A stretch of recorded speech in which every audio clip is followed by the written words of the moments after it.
Bwana asifiwe wapendwa, wale mnanisikia na kunitazama. Nashukuru Mungu. Nataka kuleta neno, jumbe unasema kutia nguvu katika hali ya majaribu ama mateso. Na soma katika kitabu cha waraka wa Petro sura ya kwanza,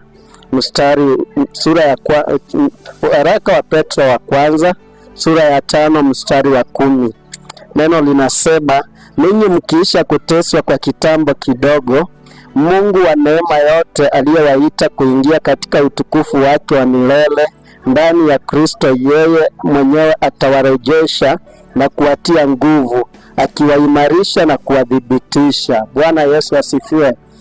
Kwamba Mungu anasema kwamba baada ya kuteswa kwa muda kidogo, yeye mwenyewe atatutengeneza na kuturejesha katika maisha yetu. So wewe ambaye unapita katika changamoto hizo ni za muda tu kidogo, maana Bwana anakutengeneza katika hiyo eneo. Unapotengenezwa, kubali Bwana akutengeneze, na baada ya kutengenezwa amesema kwamba atakurejesha na kukutia nguvu, akikuimarisha na kukudhibitisha. So uwe dhabiti katika imani, uwe dhabiti katika neno la Mungu. Japo ya majaribu, Mungu yu pamoja nawe.